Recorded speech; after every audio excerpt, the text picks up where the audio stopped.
కొరింథీయులకు రాసిన 2వ పత్రిక 12వ అధ్యాయము 7-8 వచనాలు చదువుకుందాం. నాకు కలిగిన ప్రత్యక్షతలు బహు విశేషముగా ఉన్నందున నేను అత్యధికముగా హెచ్చిపోకుండా నిమిత్తము నాకు శరీరములో ఒక ముళ్ళు నేను అత్యధికముగా హెచ్చిపోకుండా నిమిత్తము నన్ను నలగగొట్టుటకు సాతాను యొక్క దూతగా ఉంచబడెను. అది నా యొద్ద నుండి తొలగిపోవాలని దాని విషయమై ముమ్మారు ప్రభువును వేడుకొంటిని. అందుకు నా కృప నీకు చాలును, బలహీనత యందు శక్తి సంపూర్ణమగుచున్నదని ఆయన నాతో చెప్పెను. కాగా క్రీస్తు శక్తి నా మీద నిలిచి ఉండు నిమిత్తము విశేషముగా నా బలహీనతల యందే బహుగా సంతోషముగా అతిశయపడుచున్నాను. నేనెప్పుడు బలహీనడనో అప్పుడు బలవంతుడను. కనుక క్రీస్తు నిమిత్తము నాకు కలిగిన బలహీనతలలోను, నిందలలోను, ఇబ్బందులలోను, హింసలలోను, ఉపద్రవములలోను నేను సంతోషించుచున్నాను. పరిశుద్ధుడైన పౌలు ఒక ఫ్లరిష్ అవుతున్న, పేరు ప్రఖ్యాతి చెందిన ఒక సెలబ్రేటివ్గా, ప్రపంచ ప్రఖ్యాతి చెందిన పరిశుద్ధుడైన పౌలు వచ్చి ఇప్పుడు ప్రసంగము చేసేదరు అనేటువంటి ఇంట్రడక్షన్స్తో ఎక్కడా సేవ జరగలేదండి. ఆయన సేవ చేస్తున్న దినాల్లో మరనేక మంది సేవకులు ఉన్నారు. ప్రభు శిష్యులందరూ సేవకులుగా ఉన్నారు. మరనేక మంది ఆ రోజున ఆయా స్థలాలలో ప్రవక్తలను, సేవకుల్ని ప్రభు లేపాడు. ఆది సంఘములో రక్షించబడిన విశ్వాసుల్లో అనేకులు సేవకులయ్యారు. కొందరు బాగా పండితులు, మంచి విశ్లేషించి వాక్యాలు చెప్పేవారు ఉన్నారు. ఇతర బోధకులతో పోలిస్తే పౌలు కొరగానివాడుగానే ఉన్నాడు. అతనికి కొంచెం మాట మాంద్యమట, మాటకారి కాదు పౌలు. ఒకవేళ నత్తుందో లేక చెప్పాల్సింది నేరుగా చెప్పలేక, కొంతమంది చెప్పాలనుకున్నది మరేమోనండి, నేనేమోనండి, మరేమోనండి, నేనేమోనండి, అప్పుడేమోనండి, ఏమైందంటేనండి, మరి అదేనండి, ఇదేనండి అంటారు. ఏమైందంటే ఒక మాట చెప్పేయచ్చు అది, కానీ కొన్నిసార్లు తిప్పి చెప్పాల్సి వస్తుంది. ఎందుకంటే కొంతమందికి ఎవ్రీబడి ఈజ్ డిఫరెంట్. నీ మనసులో ఇట్లా అవునేమండి, మరేమోనండి, మీరేమోనండి అనేటప్పటికి ఏమవుతుందంటే నీ మనసుకి ఒకవేళ అది హత్తుకుంటుందేమో. మరి ఏమైందంటే అది గబక్కని చెప్పేసి ఇది మిస్ అయిపోద్దేమో. కొందరిని ఇట్లా చేశాడు. పౌలు యొక్క బోధలు కొరగానివి. ఎప్పుడు చూసినా ఆయన క్రీస్తు క్రీస్తు క్రీస్తు క్రీస్తు అనేవాడు. సిలువా సిలువా సిలువా సిలువ అనేవాడు. ఎప్పుడు చూసినా క్రీస్తు అంటవేంటయ్యా, ఎప్పుడు చూసినా సిలువ అంటవేంటయ్యా, ఎప్పుడు చూసినా పశ్చాత్తాపం అంటవేంటి అని కొందరు ఆయన్ని కొరగాని వారిగా వేయించాడు. నలిగిన వ్యక్తి అండి నలిగిన ప్రసంగాలు చేస్తాడు. కరిగిన వ్యక్తి కరిగిన ప్రసంగాలు చేస్తాడు. ప్రార్థించే వ్యక్తి ప్రార్థనాపూర్వకమైన వర్తమానాలు ఇస్తాడు. దేవుని చేతుల్లో ఎంత నలిగితే అంత మంచిది.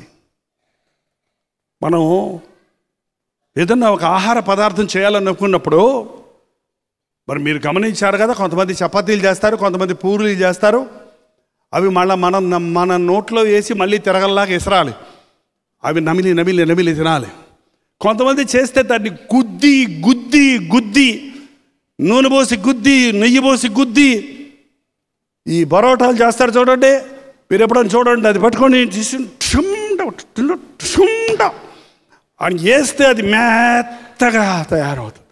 దేవుడి చేతుల్లో ఎంత మెత్తగా తయారైతే, ఎంత నలిగిపోతే అంత రుచిగా ఉంటుంది నీ బతుకు, అంత ఇంపుగా ఉంటుంది నీ జీవితం, అంత ఆశీర్వాదకరంగా ఉంటుంది నీ జీవితం. నీ చుట్టూ వారికి నువ్వు గరుకుడు రాయేలాగా ఉండవు. నీ చుట్టూ వారు నిన్ను దిగమింగుకునేటట్టుగా నీలో ఉన్నటువంటి ఆ ప్రశస్తమైన విషయాలను గ్రహించుకునేటట్టుగా నీ జీవితం ఉంటుంది. పౌలు ఆర్భాటాలు లేని దైవజనుడు. అందుకని అందరూ ఒకలాగా ఎంచేవారు. కానీ పౌలుకున్న అనుభవాలు ఆనాడు కాదు, ఈనాడు కాదు.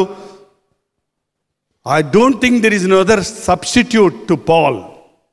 ఆయన చేసిన పరిచర్య కానీ, ఆయన పొందిన శ్రమలు కానీ, అన్నాడు చూడండి, క్రీస్తు నిమిత్తము నాకు కలిగిన బలహీనతలు, నిందలు, ఇబ్బందులు, హింసలు, ఉపద్రవములలో నేను అన్ని అనుభవాలు అందరికి ఉంటాయి పాస్టర్లకు, కానీ హింసలలో, బలహీనతలలో, ఇబ్బందుల్లో, నిందల్లో, ఉపద్రవాలలో క్రీస్తు కొరకు నిలబడినటువంటి, క్రీస్తు మీద ఆధారపడినటువంటి పౌలు వంటి వాడు మరొకడు కనపడటం లేదు. నాకు కలిగినటువంటి అనుభవాలు, ప్రత్యక్షతలు బహు విశేషముగా ఉన్నందున, అసలు పౌలు అనుభవాలు చెప్పుకోవాలంటే పాస్టర్ గారులు వాళ్ళ వాక్యం చెప్పడం కంటే ఎక్కువ వాళ్ళ సాక్ష్యాలు చెప్పుకుంటుంటారు. తప్పకుండా ప్రతి సేవకుని జీవితంలో అద్భుతాలు జరిగితేనే సేవలో నిలబడతాం. శోధనల్లో జవాబులు వచ్చినప్పుడే సేవలో కొనసాగలుగుతాం. శోధన వచ్చినప్పుడు జవాబు దొరకకపోతే ఇంక అంతటితో ఆ పాస్టర్ గారికి ఫుల్ స్టాపే, నో కామా. ఏంటండి? కానీ వాటిని గురించి గొప్పగా చెప్పుకుంటూ ఉండేవాడు కాదు పౌలు. ఇక్కడ ఈ అధ్యాయం మొదట్లో చూస్తే, అతిశయపడుట నాకు తగదు కానీ అతిశయపడవలసి వచ్చినదని ప్రభువు దర్శనముల గురించి, ప్రత్యక్షతల గురించి చెప్పుదును. క్రీస్తునందు నేను ఒక మనిషిని ఎరుగుదును. 14 సంవత్సరముల క్రిందట, ఎన్ని సంవత్సరాల కిందట? 14 సంవత్సరాలు ఈ దర్శనాన్ని ఎవరికి చెప్పకుండా దాచాడు. 14 సంవత్సరాలకు రాబోయే ప్రవచనాలు చెప్తారమంటున్నారు సేవకులు ఈ రోజుల్లో, మంచిదే. కానీ 14 సంవత్సరాలు తను పరలోకానికి వెళ్ళొచ్చాను, 3వ ఆకాశంలోకి వెళ్ళాను, దేవుని సన్నిధిని చూసి వచ్చాను అన్న విషయాన్ని మనకి యేసుప్రభు కనపడాడు అనుకోండి. రాత్రి దర్శనంలో తెల్లారు ఎవరైనా చెప్తావా చెప్పవా? ఊరంతా చెప్పుకుంటాం, సోషల్ మీడియాలో కూడా చెప్పేస్తాం. చిన్నది జరిగితే మనం దాన్ని పెద్ద చేసి ఆర్పాటం చేసుకుంటాం. కానీ ఈయన యొక్క గొప్పతనం చూడండి. అతిశయపడటానికి కాదు, నేను పరలోకం వెళ్ళొచ్చాను, యెరూషలేము వెళ్ళొచ్చాను అంటేనే కొంతమంది వచ్చి నా పాదాలు ముట్టుకోవడానికి ప్రయత్నించారు ఆ రోజుల్లో. ఇదేంటమ్మా పాదాలు ముట్టుకోకూడదండి? అయ్యా, పవిత్ర స్థలాలకు వెళ్ళావయ్యా, నీ పాదాలు ముట్టుకుంటే మాకు పుణ్యమయ్యా, ఇది మన భారతదేశపు కల్చర్ అయ్యా. యెరూషలేము వెళ్ళి వచ్చిన వాళ్ళ పాదాలు పెట్టుకుంటేనే మేలైతే, పరలోకం వచ్చి వెళ్ళొచ్చానని ఎవరైనా చెప్పారనుకోండి, నిజంగానే వెళ్ళి వచ్చాడు అనుకోండి, ఆయన ఏం చేస్తామని చెప్పండి, మనం గుడిగట్టేయమా? గుడిగట్టేస్తామా ఇంకా?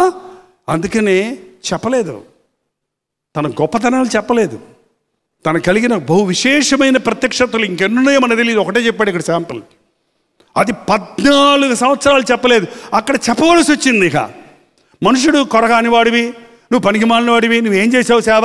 ఎక్కడ చూసినా దెబ్బలు తిని వస్తావు, ఎక్కడ చూసినా పారిపోయి వస్తావు, ఎక్కడ చూసినా ప్రాణాపాయాల్లో పడి వస్తావు, ఎక్కడ 10 మందిని అక్కడ, 10 మందిని ఎక్కడ, 10 మందిని ఎక్కడ సంపాదిస్తున్నావు? ఏమన్నా 1 లక్ష, 2 లక్షలు, 10 లక్షలు సంపాదించావా? ఏం చేసావు నువ్వు? ఆడికి వెళ్ళి చిన్న సంఘం పెట్టి వచ్చావు, ఎక్కడికి వెళ్ళి చిన్న 4 మారారంటావు, 3 మారారంటావు, ఇదే సేవయ్యా మేము చూడు అన్నట్టుగా అందరూ తోటి సేవకులు ఆయన్ని విమర్శించడం మొదలుపెట్టారు, నిందించడం మొదలుపెట్టారు. కాబట్టి తను చెప్పుకున్నాడు, నేను నన్ను గురించి చెప్పుకోవాల్సిన అవసరం లేదు కానీ చెప్పుకుంటున్నానని. కొంచెం వెనక్కి వెళ్ళండి, 11వ అధ్యాయం కూడా 22వ వచనం అండి. వారు హెబ్రీయులా, నేను హెబ్రీయుడిని. వారు ఇశ్రాయేలీలా, నేను ఇశ్రాయేలుడిని. వారు అబ్రహాం సంతానమా, నేను అటివాడిని.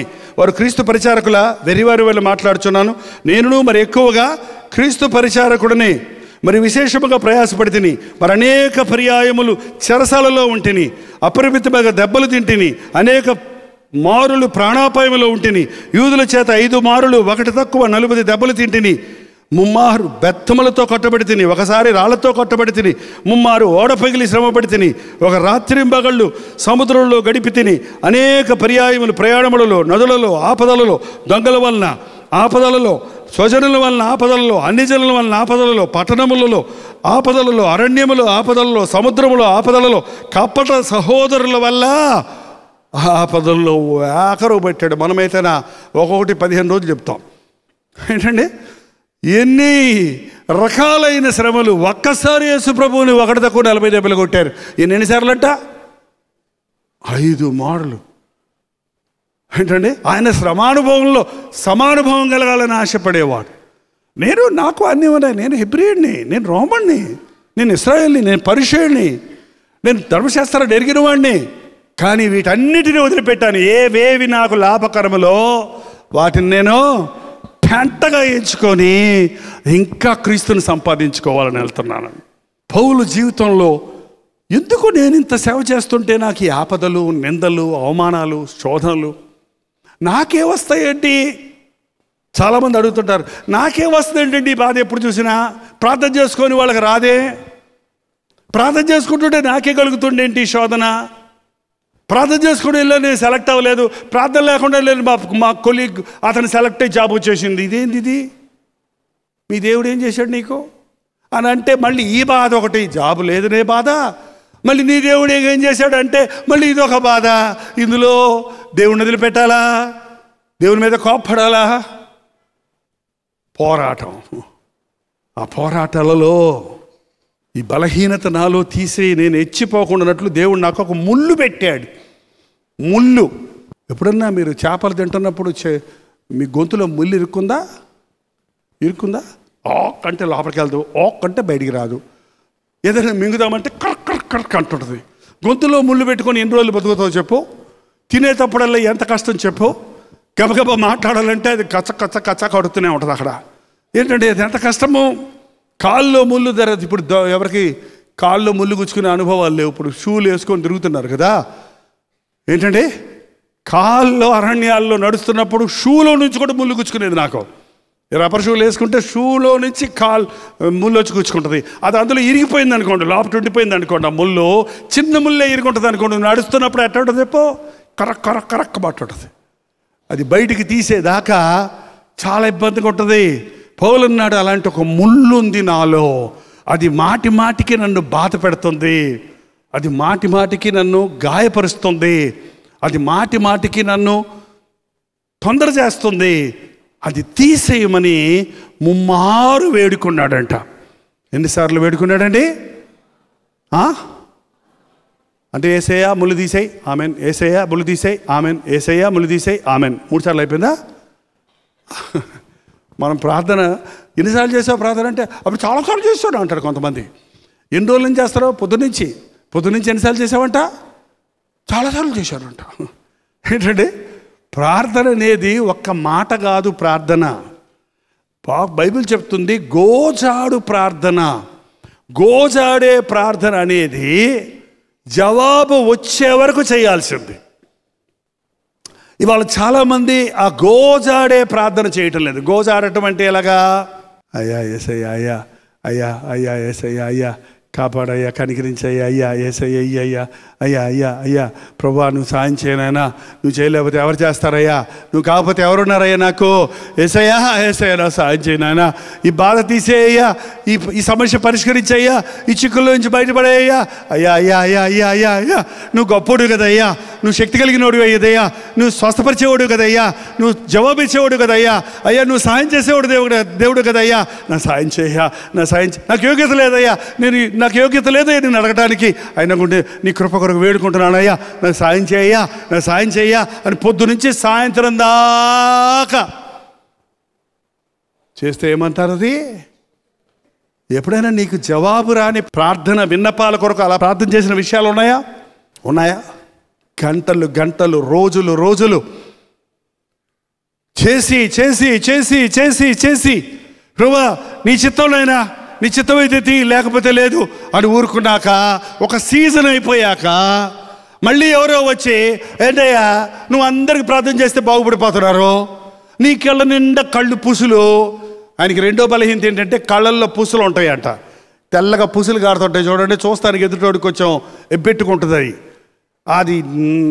అది ఆ కళ్ళు జబ్బు కళ్ళు. అందుకే మీరు కావాలంటే మీ కళ్ళు పీకి నాకు ఇవ్వడానికి సిద్ధం అన్నాడు కదా. సో పండితుల అభిప్రాయం ఏంటంటే నోటి మాంద్యం కానీ ఆ కళ్ళల్లో ఉన్న పుసులు కానీ అనారోగ్యం కానీ అయ్యి ఉంటుంది.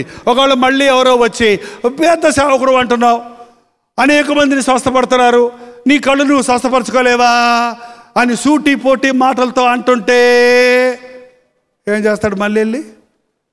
మళ్ళీ మొదలుపెట్టేవాడు అన్నమాట.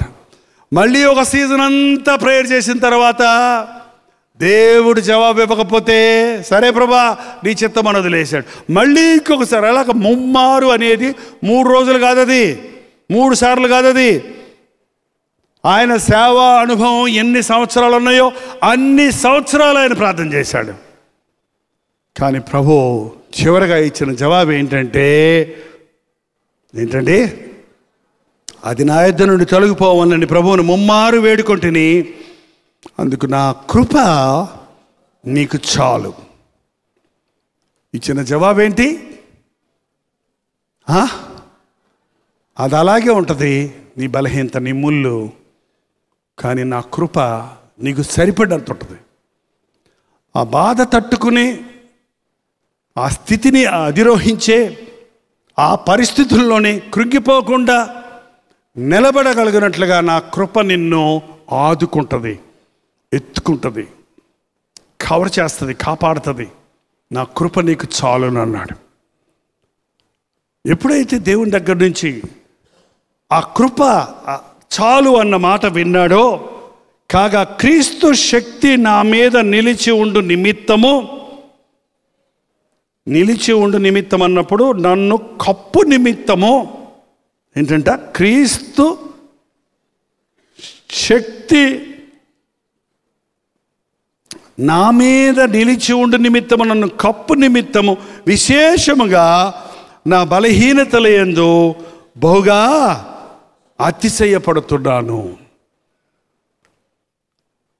కప్పుతాడంట దేవుడు. ఆ సింహం వస్తుంది, ప్రభువా సింహాన్ని చంపే శక్తి నాకు దయచేయి అంటే, రాణి సింహం నిన్ను ముట్టకుండా నేను నిన్ను ఆవరిస్తా. దానియేలు సింహాల గుహలో పడకుండా దేవుడు ఆపలేడా? మరి ఎందుకు పడనిచ్చాడు? ఏంటంటే ఆ సింహాల గుహలో ఉన్నప్పటికీ దానియేలు చుట్టూ దేవుని మహిమ ఉంది, దేవుని కృప ఉంది, దేవుని కాపుదల ఉంది. దానియేలు మనలాంటి మామూలు మనిషిగానే ఉండుంటే నమిలి తినేసాయి ఆ గుహలో ఉన్న సింహాలు. గుహలో ఉన్న సింహాలకి రేషన్ వేసినట్టు అంత మొత్తేస్తారు అంతే, ఆవురు మంటుంటే అయ్యి. అది చచ్చినట్టు తింటూ కూర్చున్నట్టుకి ఫ్రెష్గా ఒక మనిషి దొరికాడంటే ఫ్రెష్ బ్లడ్ తాగుతాయంట అవి, వాటికి ఇష్టం. కానీ నోరు మూసుకొని కూర్చున్నాయి. కారణం దానియేలు చుట్టూ దేవుని అగ్ని కంచె ఉంది. నీ బాధలు తీసేయమని నువ్వు అడుగుతున్నావు, నీ బాధలలో నీ చుట్టూ తన కంచె వేస్తానని దేవుడు చెప్తున్నాడు. ఏది మంచిదంటారు? నువ్వు నాకు ఇది అని అడుగుతావు, అయ్యా నీళ్ళు నా మీదకి వస్తున్నాయి నేను మునిగిపోతున్నాను అంటున్నావు. నువ్వు మునిగిపోకుండా నిన్ను బయటికి తీయటం లేదు. నువ్వు నీళ్లు నీ మీదకి వస్తుంటే నువ్వు ఎత్తు పెరుగుతున్నావు, నిన్ను పైకి లేపుతున్నాడు. నీ భుజాల దాకా ఉన్న నీళ్లు నీ మెడలోకి తల మునిగిపోగే సమయం వచ్చేటప్పటికి నిన్ను పైకి ఎత్తున్నాడు. అవి భుజాల్లో నుంచే వెళ్తున్నాయి చక్కగా, లేక నడుము దాకానే వెళ్తున్నాయి. ఆయన కృప ఎంత వరద వచ్చినా అంత పైకి నిన్ను ఎత్తుతాడు. ఎన్ని సమస్యలు నీ చుట్టూన్నా అంతగా నిన్ను హెచ్చించే దేవుడిగా ఉన్నాడు, అంతగా నిన్ను నిరూపించే దేవుడిగా ఉన్నాడు. మనలో చాలామంది మీ శోధనలో కృంగిపోతామండి. శోధన జయించువాడు ధన్యుడు అని దేవుని వాక్యం సెలవిస్తుంది. మీరు వైద్యుల దగ్గరికి వెళ్తే చాలామంది డాక్టర్లు ఇవాళ అర్జెంటుగా మనం వెళ్ళగానే రాసేది ఏంటంటే యాంటీబయాటిక్స్ రాసేస్తారు, పెయిన్ కిల్లర్స్ రాసేస్తారు, ప్రస్తుతానికి నువ్వు బాగైపోయావు పో అంటారు. ఆ తర్వాత భయంకరమైన నీరసము, సైడ్ ఎఫెక్ట్స్, రకరకాల బాధలు వస్తున్నాయి. ఒక మంచి డాక్టర్ ఏం చేస్తాడో తెలుసా? నీ ఇమ్యూన్ సిస్టమ్ పెరిగేటట్టు, నీకు అవసరమైన నీ డెఫిషియన్సీ అంతా తీరేటట్టు, నీకు అవసరమైన విటమిన్స్, మినరల్స్ ఉంటాయి చూసారా, మనం మామూలుగా తినం కదా, ఇవన్నీ మనకి ఇష్టం ఉండదు కదా, అందుకని మాత్రలు మింగిస్తాడు అన్నమాట. ఇమ్యూన్ సిస్టమ్ బలంగా ఉందంటే నీకు ఏ రోగం వచ్చినా కూడా నువ్వు చేయించగలుగుతావు, నీ ఎఫెక్ట్ అవ్వదు. రోగాన్ని ట్రీట్ చేయటం కంటే రోగాన్ని ఎదురోహించే శక్తిని నీకు బలమిస్తాడు. అది దేవుని కృప. నీకు రోగం రాకుండా చేయటం కాదు, నీ రోగాన్ని నువ్వు ఎదిరించగలిగిన, రోగం నీ మీద ప్రభావం చూపించగలకుండా ఉండగలిగినంతగా నిన్ను నీ పట్ల తన కృపను హెచ్చింపజేస్తాడు, నిన్ను బలపరుస్తాడు, నీకు శక్తినిస్తాడు. కొంతమంది ఎగ్జామ్స్కి వెళ్ళి వాళ్ళు ప్రార్థన చేస్తారు, ప్రభువా సరిగ్గా చదవలేదు నాయన, సులభంగా ప్రశ్నలు వచ్చేటట్టు సహాయం చేయి నాయన, ఈజీ ఆన్సర్స్ రాసేటట్టుగా ఆ ప్రశ్నలు సులభంగా ఉండేటట్టు చేయని అడుగుతారు. ఏంటండి, ప్రశ్నలు సులభంగా ఉంటే నువ్వు అక్కడే పాస్ అవుతావా? అందరూ పాస్ అయిపోరా? మనమేమంటావు, ప్రశ్నలు కఠినంగానే ఉంటాయి, ఆ ప్రశ్నలకు తగినంత జ్ఞానం నీకు ఇస్తానంటాడు దేవుడు. ఆ ప్రశ్నలు కఠినమైన ప్రశ్న కూడా నువ్వు జవాబు రాయగలిగినట్లుగా నీకు జ్ఞానోదయం నీకు జ్ఞానాన్ని అనుగ్రహిస్తానంటాడు. అది కృప. నీ బలహీనతను ట్రీట్ చేయమంటున్నావు, కానీ బలహీనతను జయించే బలాన్ని ఇస్తానంటున్నాడు ప్రభు. నా కృప నీకు చాలు. నీకే విధమైన శోధన వచ్చినా, ఏ పోరాటం వచ్చినా, నువ్వు నాతో ఉంటే చాలయ్యా, నువ్వు నీ కృప నాకుంటే చాలయ్యా. లేచి నిలబడండి, ప్రార్థనతో ఈ సెషన్ ముగించుకుందాం. ప్రతి ఒక్కరు నోరు తెరిచి ఒక చిన్న ప్రార్థన చేసుకుందాం. కొద్ది క్షణాల్లో ఇది అయిపోతుంది. ప్రార్థన సమయంలో నువ్వు ఎప్పుడైనా మొర్ర పెట్టావా దేవునికి? ఆ మొరకు జవాబు వచ్చిందా? ఈ రాత్రి జవాబిస్తున్నాడు. నీకు నా కృప చాలు. నా కృప నీకు ఏది కావాలన్నా చేసి పెడుతుంది. నా కృపలో నువ్వు భద్రపరచబడి ఉంటే ఏ అపాయము నీ గుడారానికి రాదు. నా కృప నీ చుట్టూ ఉంటే ఏ సింహము నీ మీదకు రాలేదు. నీవు అగ్నిలో నుండి వెళుతున్నా నీ వెంట్రుక కూడా కాలిపోకుండా నా కృప నిన్ను భద్రపరుస్తుంది. నువ్వు సముద్ర జలాల్లో వెళుతున్నా, అగ్ని గుండములో వెళుతున్నా, నిందలలో అవమానాలలో వెళుతున్నా, ఏ మనుషుడు తీర్చలేని సమస్యల్లో ఇరుక్కునున్నా, ఆయన కొరకు నువ్వు కనిపెడితే, ఆయన్ని వేడుకుంటే ఆయన కృప నిన్ను కప్పుతుంది. ఆయన కృప నిన్ను భద్రపరుస్తుంది. ఆయన కృపలో నిన్ను నడిపించి ఆశీర్వదిస్తాడు. దేవా, నీ కృప నాకు చాలయ్యా. ఎన్నోసార్లు నా కన్నీటితో నేను అడిగానే ప్రార్థనకు జవాబు రాలేదే అని కృంగిపోయాను. ఎన్నోసార్లు నాకు ఉద్యోగం కావాలని అడిగాను, ఇంకా ఇవ్వలేదే, దేవుడు నా ప్రార్థన వింటున్నాడా అని అనుమానం వస్తుంది. ఎన్నోసార్లు గర్భఫలం కావాలని ఎంతోమంది దైవజనుల దగ్గరికి వెళ్ళి ప్రార్థన చేయించుకున్నాను. ఎన్నోసార్లు ఉపవాసాలుండి ప్రార్థన చేశాను, ఆయన నాకు గర్భఫలం లేదే అని కృంగిపోతున్నాను. నీ కృప నాకు చాలయ్యా, నీ కృప నాకు చాలయ్యా.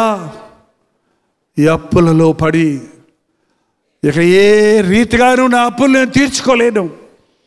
ఊరేసుకొని చచ్చిపోదాం, ఊరి విడిచిపెట్టి వెళ్ళిపోదాం అని కృంగిన సమయాలలో నీకు మొర్రపెట్టానయ్యా. నీ కృప నాకు చాలయ్యా. నోరు తెరిచి ప్రభుని అడుగుదాం. ప్రతి ఒక్కరు నోరు తెరిచి ప్రభుని అడుగుదాం. పరిశుద్ధుడా, ప్రేమ గల తండ్రి, మరొక్కసారి రాత్రి సమయంలో నీ పాదాల దగ్గరికి వస్తున్నామయ్యా. ఒక్కసారి మా వైపు చూడు నాయన, ఒక్కసారి నీ బిడ్డల వైపు చూడయ్యా. ఎక్కడున్నాడు దేవుడు? ఏం చేశాడు ప్రభు? నాకు ఎన్నిసార్లు అడుగుతున్నా, ఎన్నిసార్లు ప్రార్థిస్తున్నా, ఈ రోగం నుంచి నాకు బాగుపడలేదే, ఈ సమస్యను తీరలేదే, నా అవసరత తీరలేదే, నేను అడిగినవి దొరకలేదే అని ఎన్నోసార్లు మేము కుమిలిపోతున్నామయ్యా. మమ్మల్ని మనుషులు నిందిస్తున్నారయ్యా. మీ దేవుడు ఏమయ్యాడు? మీ దేవుడు గొప్పోడున్నావు కదా, నీ రోగం తగ్గలేదే, నీ గర్భఫలం కలగలేదే, నీకు ఉద్యోగం రాలేదే, నువ్వెందుకు సమస్యల్లో ఉన్నావు, నువ్వెందుకు ఎప్పుడు ఏడుస్తూ ఉంటావు అని నిందలేస్తుంటే ఆ నిందల్లో నేను ఇంకా కుమిలిపోతున్నానయ్యా. అయ్యా అయ్యా అయ్యా, నేను కన్నీళ్ళు విడచడం నాకు మేలే కదా, శ్రమను ఉండుట నాకు మేలే కదా అని నేను నీ కృప మీద ఆధారపడడానికి సహాయం చేయి తండ్రి. మనుషుల మాటలకు లొంగిపోక, పరిస్థితులకు లొంగిపోక, నన్ను నేను చూసుకోక నిన్ను చూడగలిగిన శక్తి దయచేయ్యా. బలహీనతలు నావి, బలము నీదయ్యా తండ్రి. అయోగ్యత నాది, యోగ్యత నీదయ్యా తండ్రి. శక్తి నీది నాయన, మహిమ నీది నాయన. నేను ఒట్టివాడినయ్యా, నీ ఉంటే నాకు చాలయ్యా. నీతో ఉంటే నాకెంతో విలువయ్యా, నీవు నాతో ఉంటే నాకెంతో కాపుదలయ్యా నాయన. ఇటువంటి భక్తి మాకు దయచేయ్యా. దేవుడు మాకు అడిగినవన్నీ ఇవ్వాలనే భక్తి కాదు, కానీ ఆయన కృప నాకుంటే చాలనే భక్తి మా ఒక్కొక్కరికి దయచేయి. యేసు క్రీస్తు నామములో అడుగుచున్నాము తండ్రి. మన తండ్రి అయిన దేవుని యొక్క ప్రేమయు, కుమారుడైన క్రీస్తు యొక్క కృపయు, ఆదరణకర్త అయిన పరిశుద్ధాత్మ యొక్క సహవాసమును కూడి వచ్చిన మనందరికీ ఇప్పుడును సదాకాలము తోడై ఉండును గాక. ఆమేన్, ఆమేన్, ఆమేన్.